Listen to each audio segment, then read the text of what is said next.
Ano? Yan. Kasi hindi niya ako pinabayaan. Amen! Yung pamilya ko, lalo na yung baby ko, kahit na, yun na, last year, nagka-problema kami na sobrang laki kasi dahil sa kasalanan na nagawa ko,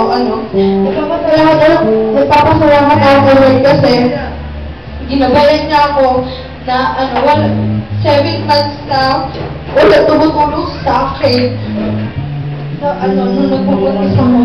Nagpapasalamat ako sa Panginoon kasi tinanggap pa din ako ng papa ko, pinag-aral na pa din ako.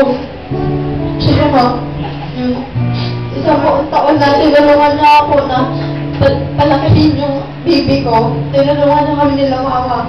Nagpapasalamat din ako kay nanay, kay tatay, kay tita ba. Kasi yung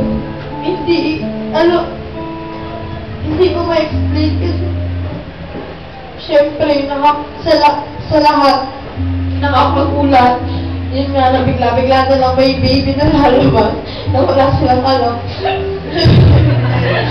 Kasi umalis ako dito, hindi nila alam na mag-isa. Pagbalik ko may baby. Ngayon, nawala ako na ilang month. Siyempre, nagpapasalamat ako sa Panginoon kasi hindi niya pa rin ako pinapabayaan ng pamilya ko. And wini-wish ko this coming year na sana mas bigyan pa niya ako ng blessing, bigyan niya pa ako ng lakas, lalo-lalo na yung baby ko, yung pamilya ko, si Papa. Kasi syempre siya yung bumubuhay sa amin.